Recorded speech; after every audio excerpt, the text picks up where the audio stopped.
بسم الله الرحمن الرحيم. يا أيها الذين آمنوا أوفوا بالعقود. أحلت لكم بهيمة الأنعام إلا ما يتلى عليكم غير محل الصيد وأنتم حرم. إن الله يحكم ما يريد. يا أيها الذين آمنوا لا تحلوا شعائر الله ولا الشهر الحرام ولا الهدي ولا القلائد ولا آمين البيت الحرام يبتغون فضلا من ربهم ورضوانا.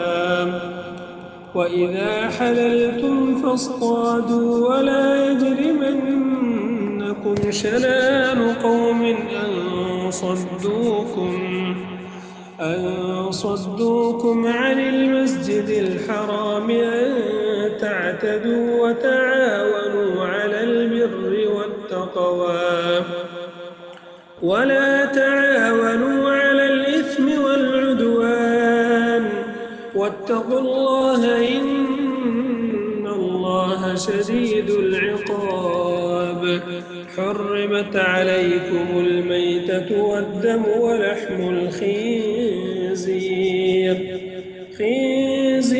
وما أهل لغير الله به والمنخنقة والموقوذة والمتردية والنطيحة وما أكل السبع إلا ما ذكيتم وما ضبح على النصب وأن تستقسموا بالأزلام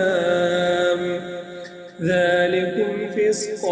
اليوم يئس الذين كفروا من دينكم فلا تخشوهم واخشون. اليوم أكملت لكم دينكم وأتممت عليكم نعمتي ورضيت لكم الإسلام دينا.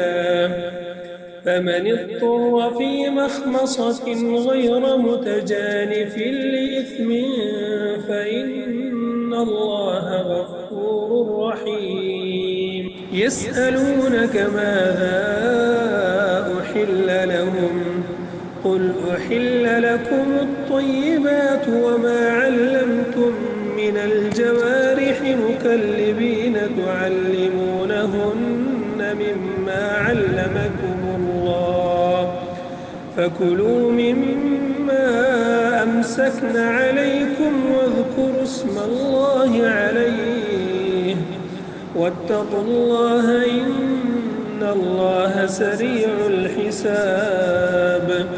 اليوم أحل لكم الطيبات وطعام الذين أوتوا الكتاب حل لكم وطعامكم حل لهم والمحصنات من المؤمنات والمحصنات من الذين أوتوا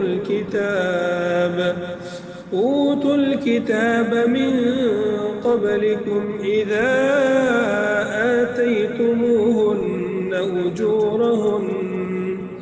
أجورهن محصنين غير مسافحين ولا متخذي أخدان.